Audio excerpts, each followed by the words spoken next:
Hello friends, the king of stories channel पे से आपके साथ एक नई स्टोरी के साथ।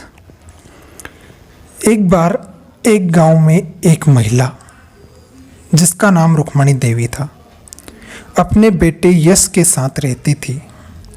यश को पेड़ पौधे लगाने का बहुत शौक था। उसने अपने ही घर के आंगन में एक चंपा और एक चमेली के 2 पौधे लगाए थे। वह उसे रोज पानी डालता और उनकी रोज देखभाल करता था और साथ ही साथ वह अपनी माँ रुक्मणी देवी का भी बहुत ख्याल रखता था। वह धन से बहुत गरीब था। एक दिन जब एक संतरे वाला संतरे बेचने आया तो उसने अपनी माँ से संतरे खरीदने को कहा।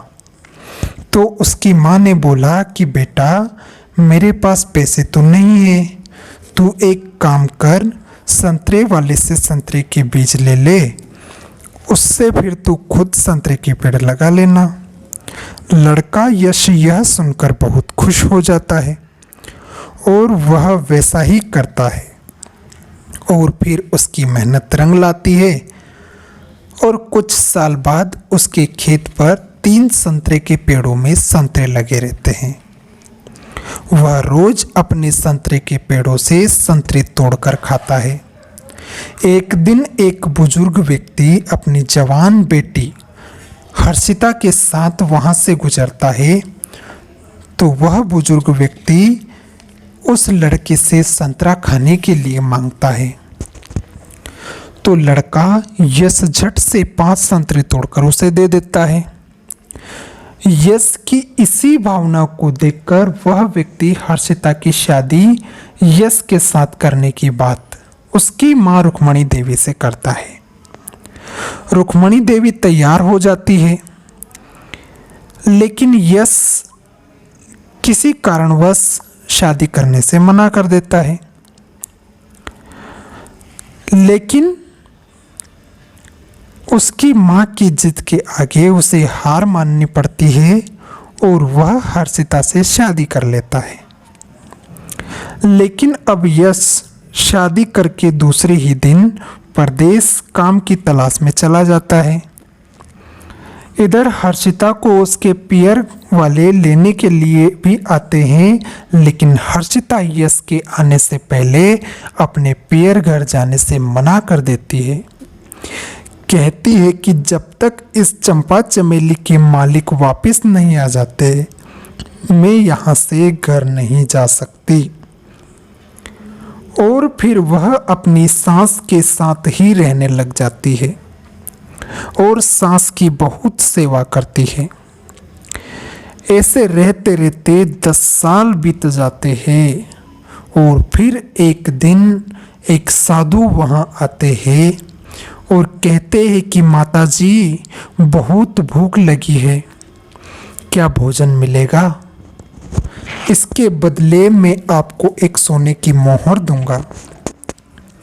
तो रुक्मणी देवी कहती है कि हाँ, ज़रूर मिलेगा, क्यों नहीं। फिर वह उस साधु को अपने घर में बिठाती है और अपनी बहू से साधु जी को खाना परोसने को कहती है। बहू आज्ञाकारी थी तो वह साधु को खाना लगाकर अपनी सास को भी खाना लगा देती है और फिर अपनी सास को रोज की तरह पंखे से हवा करने लग जाती है।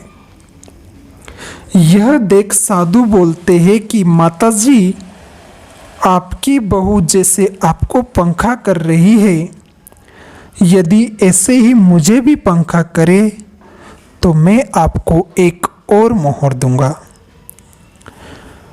रुक्मणी देवी थोड़ा लालची किस्म की थी। उसको लालच आया और उसने कहा कि बेटी, हवा कर देना, हमें एक और मोहर आएगी। बहू ना चाहते हुए भी साधु जी को हवा करने के लिए जाती है और हवा करती है। भोजन करने के कुछ देर बाद साधु जी फिर से बोलते हैं कि माताजी, आज हम बहुत थक गए हैं, बहुत लंबा सफ़र से आ रहे हैं।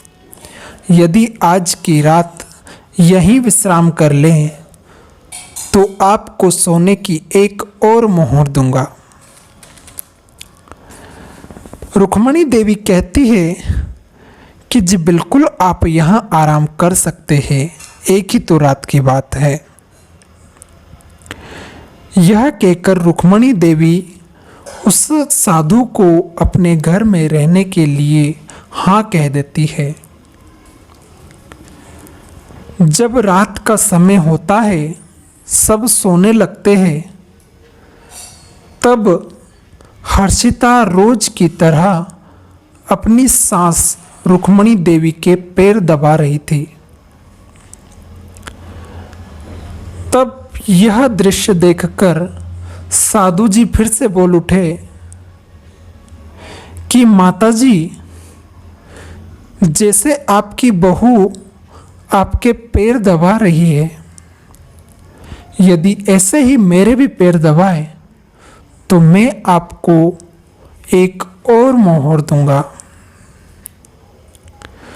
सास को फिर और लालच आया और उसने कहा कि जा बेटी हर्षिता, पास में जाकर बैठ जाना, थोड़ी देर ऐसे ही पैर दबा देना, अपने को एक और मोहर मिल जाएगी। बहू को यह सुनकर बहुत झटका लगा और वह संकट में फंस गई कि अब क्या किया जाए।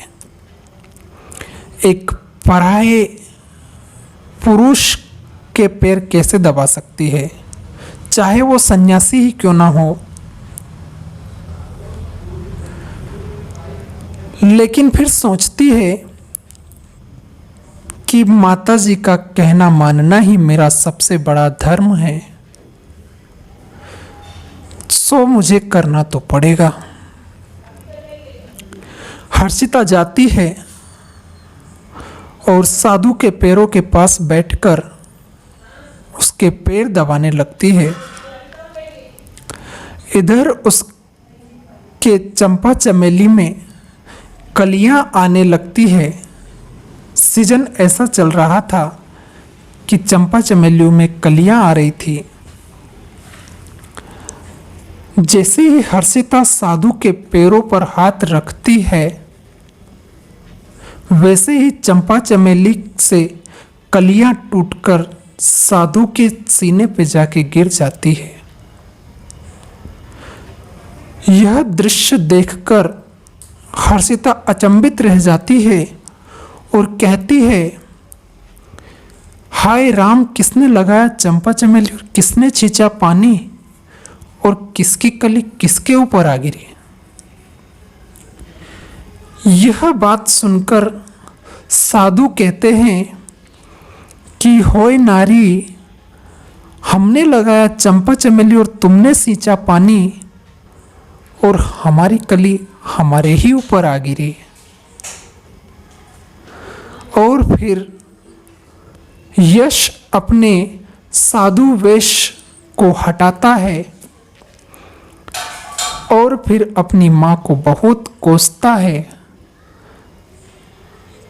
कि काश अगर मैं आपका बेटा ना होता तो ना जाने मैं आज क्या कर देता, लेकिन मैं कुछ कर नहीं सकता हूँ। लेकिन फिर भी मुझे दुख है कि मुझे आप जैसी माँ मिली जो एक लालच में आकर अपनी बहू से कुछ भी करवा लेती है। वह उस दिन अपनी माँ से सारे संबंध तोड़ता है और कहता है कि माँ, फिर भी आप मेरी माँ हो, मैं आपके साथ तो नहीं रहूँगा लेकिन आपका खर्च मैं ही उठाऊँगा। और वह अपनी माँ से दूर रहने लगता है।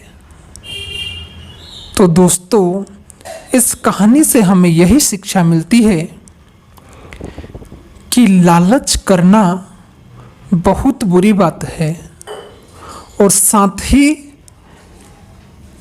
कोई संस्कारवान व्यक्ति या महिला, कोई सरल स्वभाव वाले व्यक्ति या महिला हो तो उनके इस व्यक्तित्व का गलत फायदा उठाना उससे भी ज़्यादा गलत है। Thank you.